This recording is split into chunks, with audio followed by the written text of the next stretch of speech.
nagplano ako. O sige, punta tayo ng Manix house. Since ano sila Yuki. Yes, sila Yuki po yung tinutukoy ko, yung family A, family I. Sorry mali ba ako ng ano. Basta yun yung alam ko pronunciation. Kasi hindi ko yan sila masyadong ano, kaya, hindi na ako masyadong nakakanood, no? Siyempre busy din ako sa drama ng pamilya ko. Then, ang nangyari nun is, pumunta kami, samahan kita. Naalala ko, nasa sasakyan kami, nadadasal kami. Umiyak si Monica. Matapang lang yan, hip-hop lang yan, pero malambot ang puso niyan eh. So yun, punta kami ng Manix house. Sabi ko madala akong bumila, pero yes, it's a setup. Sinetup ko talaga yun na pumunta ako doon, kasama ko si Queen Manny. Pero, may mga videos ako dito na hindi lalabas. Unless, tarantaduhin ako ng family A, pero may usapan kami at nakikita ko maayos siya nakausap. Wala akong ilalabas. Okay, lahat to naka-video. Pero pagpasok ko kasi, nauna ako. Then, si Vince. Tara fam. Pagkapasok ko ganun, kasi nasa likod ko. Hindi pa sumabay sa Queen Monica. Sumabay siya, kasama niya si Peter. Hindi ko alam na si Peter naka-live pala. Live ng ganyan. So, okay. So, kami dire-diretso. Knowing all, video lang, video. Then, pagpasok na Queen Manny, nabaltaan ko dito, ganito, ganyan. Pagpasok na Queen Manny, umalis ang sila Yuki, umalis ang family. Kasi, hindi sila komportable, alis na lang, tahimik na lang. Then, sa Queen Manny, sabi ko sa kanya, tara na, umalis tayo. Pinakautan ka na eh. Kumbaga, nilapitan mo na, pumunta na tayo dito, kasipan na to. Which I don't do, alam niyo yan, guys. So, nung umalis na siya, tara na, uwi na tayo, Queen Manny. Okay na, tara na. Then, si Queen Manny, hindi.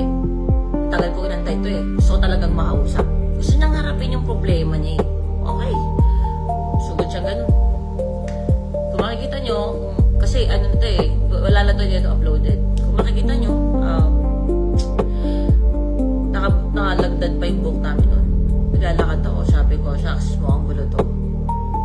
Kumuha akong palali ng book. Matali ako ng book habang naglalakad. Kasi baka magkagulo eh.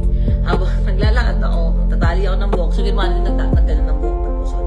In case, you know, alam mo naman tayo, sanay tayo sa ang bata, di ba, na baka kasi magka-bardagulan, you know.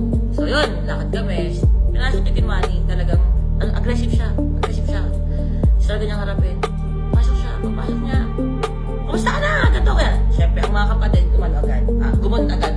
Okay, bakit? Etc. So, nagpakaparata ng mga salita, no?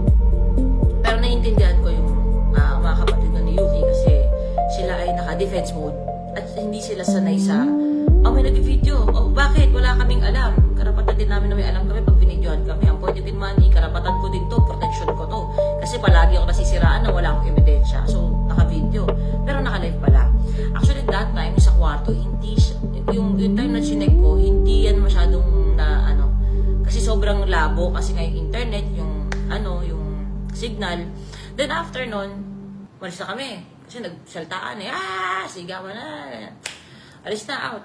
Pagka-out namin, may mga nag-open na mga taga-Manix na hurting sila kay Yuki, yun yung mga trending si Shalane and si Ella. Si Shalane kasi na-meet ko yung nagpunta yan ng One Night Only kasi sinama ni B. Si Ella naman, doon ko lang din na-meet. Nag-open sila kay Monica. Actually, sila yung mga humingi din talaga ng help kay Monica, no? So, may mga tampuhan sila na hindi nila na-address sa bawat isa. Yun yung kumakalat na mga nasa TikTok na what happened, Mami Oni, ang random, ba't ka nandyan? Bakit ganito nangyari dun sa Shalane, sa bata, ganyan.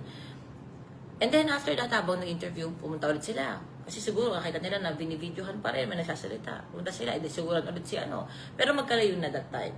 Ito sila, yung family ito si Monica. Siyempre ako nakawa ko kay Monica. Kasi ako, nasa isip ko noon, kantiin lang si Monica. Subukan nyo lang kantiin si Monica. Ano din ako kumbaga, wait lang Kaya ito lang to binabalik ko lang yung pakiramdam ko that time. Okay? Pero ngayon okay na Yung pakiramdam ko nun parang putang ina. Subukan nyo lang talagang kantiin si Monica. Maano lang talaga hibla ng buhok na to kasi sugod na sugod Pero guess ko yung defense mode sila. Subukan lang talaga mag-uubusan tayo ng yaman at power dito sa social media. Diyos ko, mag-uubusan tayo ng katoksikan. Hindi nyo ako mauubos.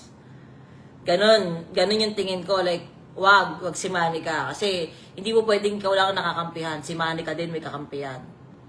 May nagmamahal din dyan. Okay? Ganun yung pakiramdam ko. But still, pinipili kong gumitna kasi pareha silang mga maiinit. Ang nakikita ko, hindi na si Manica at saka si Yuki nag-aaway. Yung kapatid tsaka si Manica na. Kaya si Yuki parang siya rin yung gumigit na. You know? Siya rin parang hindi niya rin alam. Kasi nasasaktan yung kapatid niya pero siya gumigit na siya. Na dapat sila yon.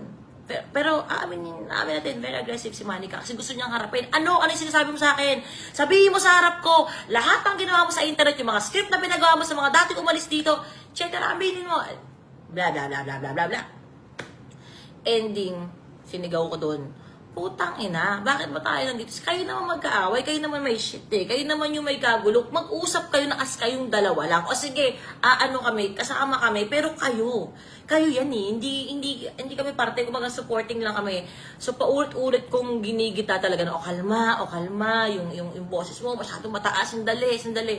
Pero pag naagrabyado si Manica, inaamin ko talaga na nadadala din ako ng emosyon. Sige, talaga, sandali, putang. May ganon. Then after that, pumunta kami sa loob ng parang sa nag-photoshoot. Grabe, nakakaya kay Manix na storbo yung photoshoot nila, ganun. Ng Bommy Love din, nag-shoot na sila ng Bommy Love noon. Grabe, sobrang thankful ako kay Manix. Well, anyway, bago yun, pasok ako. Stress sa akin si B. Nakikita ko yung bad trip sa akin ni B kasi